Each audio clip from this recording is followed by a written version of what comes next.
एक अमीर लड़का था। उसे एक गरीब किसान की लड़की से प्यार हो गया। लड़की सुंदर होने के साथ साथ काफ़ी समझदार थी।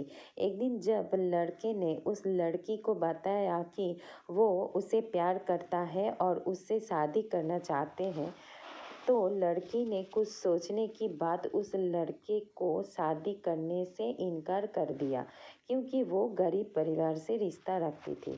लेकिन कुछ समय बाद जब ये बात उस लड़के को पता चली, तो उसने लड़की की माता पिता से बात की और उस लड़की को समझाया। काफ़ी समझाने के बाद वो लड़की मान गई और दोनों की शादी हो गई। शादी के बाद लड़का उसे बहुत प्यार करता था। दोनों का दाम्पत्य जीवन काफ़ी अच्छा चल रहा था।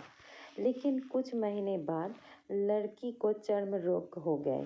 उसके कारण उसकी खूबसूरती ढलने लगी। अब लड़की को ये डर भी सताने लगा कि उसकी खूबसूरती ढलने के कारण कहीं उसका पति उसे छोड़ ना दे। लड़की उस चर्म रोग को ठीक करने का हर संभव प्रयास करते रहती थी। समय बीत रहा था और लड़की की खूबसूरती धीरे धीरे ढल रहा था। एक दिन वो लड़का एक काम के लिए दूसरे शहर गया। लड़का जब वहाँ से वापस आ रहा था, तो उसका रास्ते में एक कार से एक्सीडेंट हो गया। उस दुर्घटना के कारण लड़के का आंखों का रोशनी चली गई। इस दुर्घटना के कुछ समय के बाद उनका जीवन फिर से सामान्य हो गई और खुशी खुशी रहने लगी।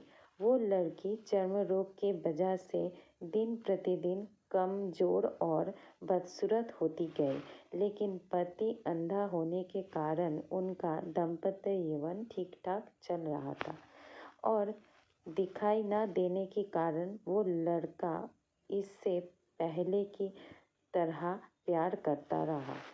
कुछ साल बाद बीमारी के कारण उस लड़की की मौत हो गई।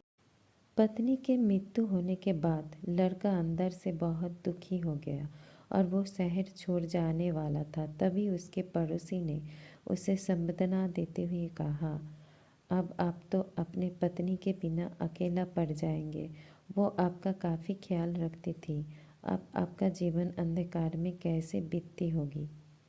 तब उस लड़के ने अपने पड़ोसी की ओर देखा और गहरी सांस लेते हुए कहा, मैं कभी अंधा था ही नहीं, लेकिन मैं ये सोचकर अंधा होने का नाटक करता रहा कि कहीं मेरे पत्नी को उसकी बीमारी और बदसूरती के कारण ये न लगे कि मैं उसे प्यार नहीं करती हूँ।